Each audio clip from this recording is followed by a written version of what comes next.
Waouh! Waouh! Waouh! Waouh! Waouh! Waouh! Incroyable cet épisode. Incroyable. C'est le potentiel de Plaro, l'épisode 10 de Blue Lock est entré de jeu. J'ai envie de demander, de poser la question de savoir, est-ce qu'on ne serait pas en fait là sur le meilleur épisode de Blue Lock de cette saison en fait? Oui, oui, oui. Je sais quoi, c'est difficile à admettre comme ça, genre ça fait bizarre de le dire, mais le meilleur épisode arrive à genre 2 tiers littéralement de la saison, tu vois. Le meilleur épisode de la saison, l'épisode qu'on peut qualifier de meilleure saison, arrive vers la fin de la saison. En plus, quand tu parles de meilleur épisode, c'est pas vraiment comme si en fait les autres épisodes étaient genre vraiment ultra bons, quoi, tu vois.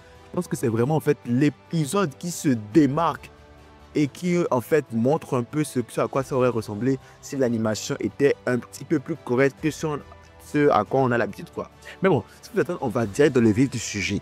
Shindo rentre sur le terrain, la dynamique du match a totalement changé. Ça, clairement, on va se le dire. Dès que Shindo est rentré, la connexion avec ça était juste incroyable. Et mon Dieu. Donc, ils savaient animer les courses. Ils savaient animer les courses. Ils savent comment animer les courses, en fait. Mais vous avez vu les courses de Shindo? Désolé, mais c'est mieux que ce qu'on a depuis le début du match. Hein. Alors, peut-être que ce n'est pas encore au standard de certaines personnes. Peut-être que ce n'est pas encore au standard de genre vraiment d'animation auquel on s'attend. Mais moi, regardez l'épisode. Quand j'ai vu ces courses-là de Shindo pour bleuir tout le monde en mode il faisait du 1 contre 21 là. Mais mon Dieu, Shindo, mais mon Dieu, cette course elle était très belle. Elle était bien animée. Et pour la première fois dans cet épisode, même les courses de Shigiri maintenant semblent réelles. Donc ils savaient animer les courses en fait. Et pourquoi ils n'ont pas fait ça depuis? Pourquoi ils n'ont pas fait ça depuis? Donc ils savaient animer les courses en fait. Ils savaient comment animer les courses. La course de Shigiri sur le coup franc qui mène au but de Shindo là. Vous avez vu la course? C'était une vraie course, ça. C'était une course digne de Shigiri, ça. J'en vois vraiment les bras bouger, on ne voyait pas juste les gars en mode oh, je cours. Donc, je disais, les courses de Shigiri, franchement, elles étaient juste incroyables. Et pour la première fois, en fait, je me suis rendu compte qu'en fait, ils ont le potentiel de faire de bonnes choses, en fait. Ils ont le potentiel. Et est-ce qu'on en parle du but de Shindo? J'ai envie presque de le comparer au but de Nagi, honnêtement. En plus, c'est un peu le même style, genre volé, reprise de voler en l'air, mais c'est pas dans le même contexte, c'est pas dans les mêmes conditions de température et de pression, clairement pas. Mais le but de Shindo, il est incroyable. Vous avez vu au moment où la caméra tourne là, la rotation de la caméra, et au moment où il frappe, c'était fluide, c'était beau, c'était incroyable. Franchement, chapeau. C'était vraiment très bien fait. Et d'ailleurs, justement, le coup franc qui a mené au but, il y a une faute que Nico a fait. Et malheureusement, Nico s'est blessé et tout. Donc, on fait du parcours pour lui. Shigiri aussi s'est blessé à cause justement de l'excès d'effort qu'il a fait pour essayer d'intercepter la passe en virage et tout. Et là, en fait, ça montre à quel point, en fait, Shigiri a eu beaucoup de lacunes dû au fait qu'il a arrêté le foot pendant un moment, quoi, tu vois. En fait, le fait de reprendre brusquement à haute intensité alors qu'il avait arrêté pendant un moment, en fait, ça l'a juste, son corps ne pouvait pas le supporter.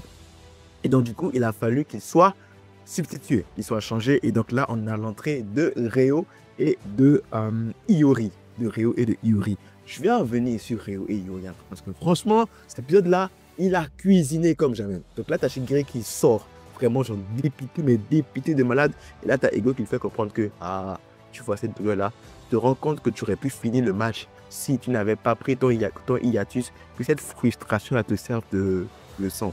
Et c'est pour ça que autant en fait Ego voulait donner une leçon, autant en fait Ego aussi était quand même frustré, quoi, parce que il se dit si jamais Shigiri en fait n'avait pas eu tous ces soucis, n'avait pas arrêté le foot, il aurait pu facilement toffer les 90 minutes. Il aurait pu facilement être un latéral vraiment pertinent, il aurait pu avoir un impact sur le match pendant 90 minutes, quoi, tu vois. Donc je pense que d'un côté aussi, Ego est quand même frustré. Et peut-être que je me trompe, mais c'est rare que Ego insulte quelqu'un. C'est très rare que Ego insulte quelqu'un. Donc dommage pour Shigiri, maintenant ça lui servira de leçon. Et à partir de là, en fait, à partir de cette expérience-là, en fait, j'ai envie de dire, il ne peut que grandir. Maintenant, on arrive à Iori et puis Reo. Oh là là, les passes. Je pense que l'épisode aussi a juste rendu justice à ces deux-là. Iori arrête comme ça. Lui, c'est pas un dribbleur, c'est pas un gars qui perd fort. Mais les passes de Iori, oh là là là là, les passes de Iori sont juste incroyables. Et en plus, l'animation avec le truc de glace là et tout. Oh, c'était beau. Oh, c'était beau. Et les passes qu'il faisait à Caruso et compagnie, tu vois, c'était vraiment magique. Puis, bon, finalement, ça n'a pas marché. Tu as vu, leur ça n'a pas marché parce que Itoshi, ça y est, l'a intercepté. Et du coup, c'était la contre-attaque. Contre-attaque pour un but, pour faire une passe à Shido pour que Shido marque. Et là, qui s'éveille, qui se montre enfin? Ryo. Ryo, puis si tu veux en fait à commencer à un peu se dissocier de ce personnage là qui est en mode oh Nagi ci, Nagi ça, il commence quand même pas à prendre ses coronesses en tant que joueur. Lui aussi, il est venu montrer que c'est un très très bon joueur. Et franchement, le truc de Ryo, pourquoi en fait Ego a mis Ryo là, c'est parce que il a la capacité de copier. Et donc Ryo a pu analyser le match et a pu copier les techniques des défenseurs du U20.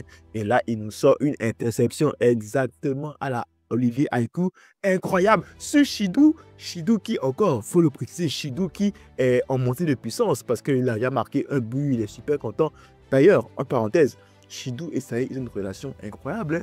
Genre, autant Saï est le seul à maîtriser Shido, autant Shido aussi est le seul qui, j'ai envie de dire, captive l'attention de Saï. Autant Shido est le seul qui permet à Saï d'être un tant soit peu naturel, quoi. Parce qu'en fait, justement, il pratique un football incroyable et les deux ont réussi, malgré les personnalités opposées, si tu veux, à être en parfaite symbiose et ce qui nous donne des actions incroyables. Donc, Ryo réussit à intercepter Shido à la grande surprise de tout le monde en copiant la technique de Aikou. Oh, Ryo est prêt et ce n'est que le début. Ce n'est que le début. Ryo va nous montrer des trucs incroyables dans ces matchs-là et franchement, j'ai hâte. En vrai, c'est vraiment le meilleur épisode de Block, que ce soit scénaristiquement. Alors, scénaristiquement, les enjeux scénaristiques ne sont pas aussi intenses que peut-être, j'ai envie de dire, il y a 2 épisodes, 3 épisodes. Mais là, en fait, clairement, on a l'entrée de Shido. Shido qui est en train de faire un ravage. Et l'entrée aussi de Iori et Ryo qui sont en fait venus pour pouvoir essayer de contrer en fait Shido. Ryo en fait est venu pour contrer Shido. Et Iori en fait est venu pour, de cette manière, remplacer un peu la blessure de Shiniri, quoi, tu vois. Et donc, c'est vraiment très bien fait. Même niveau animation, vraiment, ça a rendu justice. Le but de Shido. En plus, l'animation des ailes, l'aura des ailes de démon pour le coup, j'avais très peur, mais c'était pas dégueulasse. Hein. C'était vraiment pas dégueulasse. Franchement, moi, j'ai aimé, j'ai adoré. Puis, encore une fois, ça me donne beaucoup d'espoir, en fait, pour les prochaines Biaguna. Ça me donne beaucoup d'espoir. Genre, il y a un but que j'attends déjà déjà dès le prochain épisode. Il y a un but, je me dis, ah si, ils ont réussi à faire ça pour le but premier de Shido. Ce but-là, en vrai, oh, ça va être une beauté. Ça va être une masterclass. Ah, c'est peut-être un peu tardif, mais s'il commence à se réveiller, qu'il commence à prendre des épisodes, ne serait-ce que aussi bon, sinon, voire beaucoup plus bon que ce qu'on a eu aujourd'hui, là, ah, quand même, la saison peut être un temps soit un peu sauvée. En fait, on pourrait limiter la tâche de cette saison qui jusque-là est quand même globalement une déception. Ça, on va pas se mentir quand même. Il y a quand même une grosse déception derrière cette saison-là parce que on en attendait beaucoup. Alors peut-être que ceux qui regardent juste l'animé ne seront pas aussi déçus que ceux qui regardent le manga. Car nous qui regardons le manga, en fait, on attendions beaucoup. Et c'est peut-être un bon au cœur de savoir qu'il y a quand même des correctifs qui sont en train d'être apportés. Et que peut-être qu'à partir de cet épisode-là, en fait, les épisodes qui vont suivre jusqu'à la fin de la saison seront beaucoup meilleurs que ce qu'on avait jusque-là. Franchement, si c'est ça, j'ai hâte. J'ai hâte. On pourrait peut-être éviter la casse. Et ça, c'est pas du tout pour me déplaire.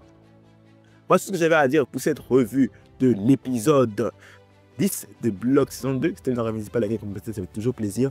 Si tu as aimé la revue, n'hésite pas à liker, laisser un commentaire, ça fait toujours plaisir.